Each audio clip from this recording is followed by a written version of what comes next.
This is Bruce Bishop for ChronicleT.com, and we're here with Tim Alcorn from WEOL AM 930. Tim, well, here we are again, looking at week 3. Got a bunch of big games coming this weekend. Yeah, you're right. There are some huge games this weekend. Certainly the team right here in Elyria, the Pioneers, looking to bounce back, had a real tough loss last Friday night at home against Lorain High. They got to go over to Midview this week to take on a Midview team that's 2-0 on the season, playing very well. That's a huge game for both teams. For Elyria, they don't want to drop to 1-2 on the year. Obviously, any sort of playoff hopes would certainly take a real big hit if they lose to Midview this week. And for the Middies, they want to keep a good thing going. They're off to a 2-0 start, so that's a big game for them.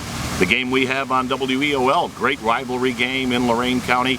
Firelands at Vermilion. Firelands is 2-0 after going winless last year. Vermilion 1-1, and they very well could be 2-0, so that's a big one.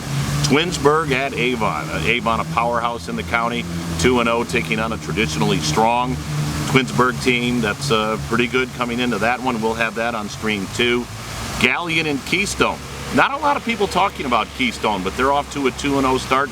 Kind of have playoffs as a goal, so that's a big ball game. Elyria Catholic at Beechwood Saturday afternoon. Panthers need a win there. They got their first win last Friday night against Cleveland Central. So there's a handful of huge games this weekend for week 3. Yeah, and you know, you talk about Keystone having that big win. Firelands, Lorain, also great wins. For Lorain, that was a huge win. We had that game on WEOL. Hats off to Dave McFarland and his team. They did a great job, battled back from an early deficit over at Ely Stadium.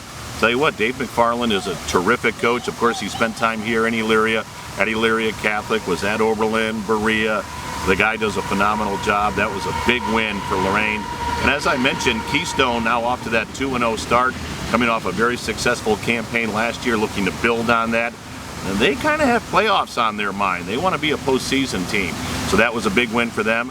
And I alluded to Midview earlier. They're 2-0. I think a lot of people thought this might be a rebuilding year for the Middies after Bill Albright stepped down and they lost a great player in Cody Calloway, but their sophomore Dustin Crum, who's come on to play quarterback, has done a great job. So there are some teams that have really opened up some eyes early on in the season.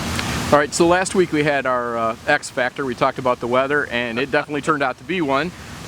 Sure did.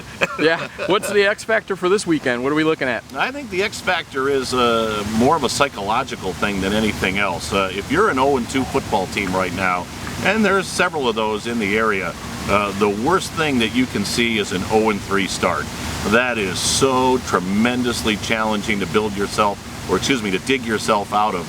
Because if you look at it, if you're 0-3, you can't even get back to the 500 mark until the 6th week of the season. So that is really, really difficult to climb out of.